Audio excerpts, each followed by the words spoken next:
Laging makulay ang umaga, basta unang hirit at Green Hill Shopping Center ang kasama. New Selecta Pinoy Sorbetes Ice Cream Sticks. 5 pesos lang. Ang mga unang balita sa mga oras na ito. Dalawang kotse nagsalpukan sa Quezon City.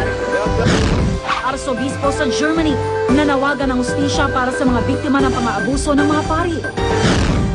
Yate sumadsad sa Galapagos Island sa Ecuador.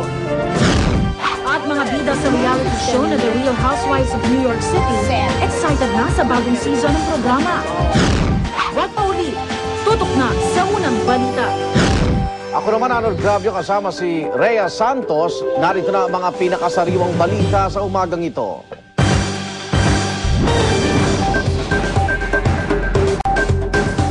Absolute smoking ban sa enclosed places dapat na ipatupad ay kay Department of Health Undersecretary Alex Padilla. Mas malaking halagang nawawala sa gobyerno sa mga sakit na dulot ng sigarilyo kaysa sa kita mula rito. Dapat na din daw taasan ang buwis sa tobacco products dahil pabata ng pabata ang mga naninigarilyo sa bansa. Dagdag pa ni Padilla, kailangan na maipasa sa Kongreso ang panukalang lagyan ng graphic warnings ang mga pakete ng sigarilyo. Ang sinasabi po ng department dyan, ang pinaka-epektibong magbawas ng paninigarilyo ay magkaroon tayo ng 100% smoking ban.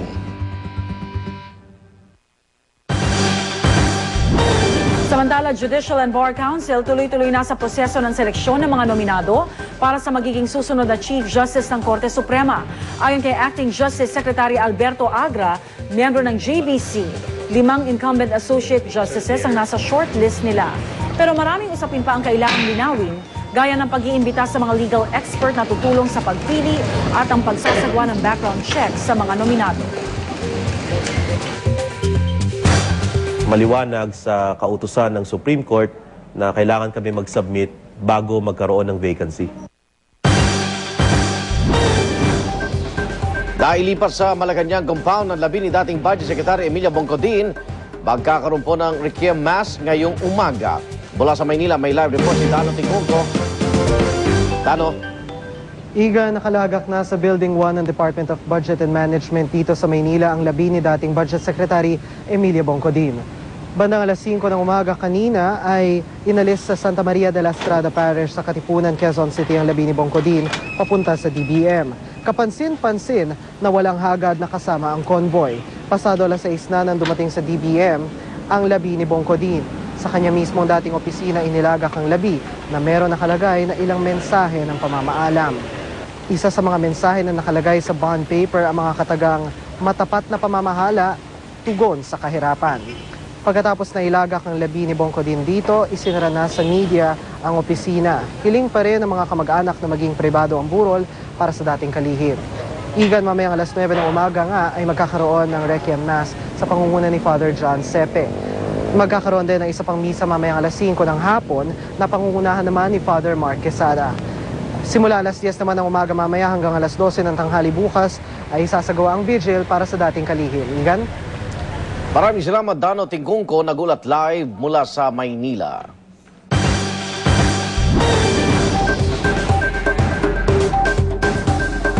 Nagsalpukan ng isang kotse at isang taxi sa E. Rodriguez Avenue sa Quezon City. Sa lakas ng banggaan, wasak ang parehong unahan ng dalawang sasakyan. Narito ang report ni Oscar Oida. Kahit halos duguan na ang buong katawan, di pa rin maiwan-iwan ni Louis Anthony Cuong ang kanyang nabanggang Toyota Corolla. Sinasabihan na siya ng mga tao roon na magtungo na ng ospital, pero tila mas gusto pa nitong matiyak kung aandar pa ang kanyang sasakyan kaysa mahinto ang pagdulo ng dugo mula sa kanyang ulo. Wasak ang unahang bahagi ng sasakyan ni Cuong matapos itong salpukin ng kasalubong na taxi sa may E. Rodriguez Avenue, kanto ng Judge Jimenez sa Quezon City, pasado alas 12 ng hating gabi. Palibas ay di naka-seatbelt sa tindi ng impact. Umitsa ang katawan ni Cuong mula sa driver's seat at humampas ang kanyang ulo sa may windshield. Ayon kay Cuong, may kumat daw sa kanya kung kaya't napunta siya sa kabilang lane. Ang driver ng taxi na kabanggaan niya, mapalad namang di nasugatan sa pangyayari. May kumat papunta rito sa Jimenez, Sa sobrang tuloy niya, hindi na siguro kumagat yung preno niya. Nag-change direction siya. Yung linya ko, hined-on ako talaga. Sir, ganun. Ako tinumbok. Suspecha pa nila. Under influence of alcohol, sir. Ano mo nalaman? Nangangamoy, sir. May alak. Kalaunan, pumayag na rin magpahatid sa ospital ang sugatang biktima. Paalala ng mga otoridad, may dahilan kung bakit mariing ipinagbabawal ang pagmamaneho ng nakainom. Tandaan daw sana na di lamang sariling buhay, kundi pati buhay ng iba ang isinusugal sa tuwing susuway natin ang batas na ito. Sa mga driver na kung gustong magmaneho, iwasan nila yung uminom ng alak. Ito na balita sa Quezon City. Oscar Oida reporting. American National patay matapos manong tumalon mula sa ika-10 palapag ng isang kondominium sa Pasay. Darito ang report ni Ian Cruz. Mag-aalas 11:30 kagabi nang tumalon umano mula sa ika-10 palapag ng Park Avenue Mansion sa Pasay City ang American National na si Bill Dean Edward Buzol. Agad nasawi ang biktima na hininalang tumama muna sa transformer ng poste ng Meralco bago lumagapak sa kalsada. Naapektuhan pa raw nito ang daloy ng kuryente sa lugar. Bagsak mismo na dyan, nasaan ka? Nandun po sa loob. Tapos paglabas ko po, madilim po.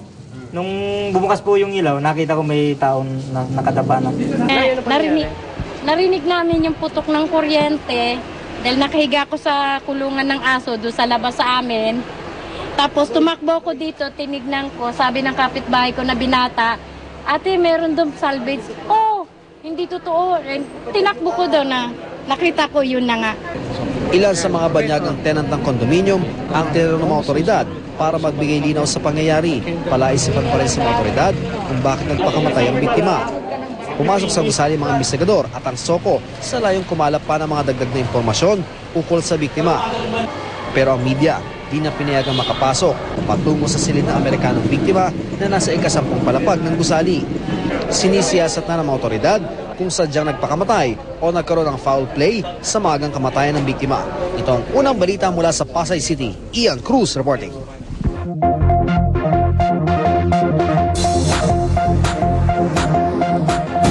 Isang arsobispo sa Germany na nawagan ng hustisya para sa mga biktima ng pang-aabusong sexual ng mga pari. Ayon kay Archbishop Reingard Marx, isang malaking kahihiyan ito para sa simbahang Katoliko.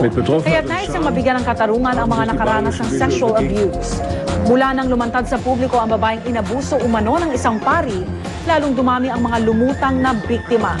Nauna nang kinondena ng Santo Papa ang immoral na gawain ito.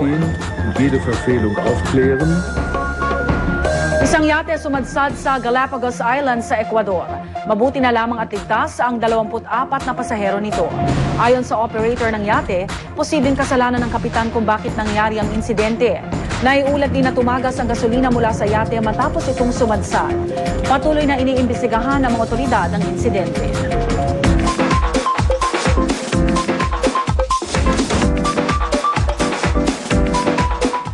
Mga bida ng The Real Housewives of New York City excited na sa bagong season ng programa.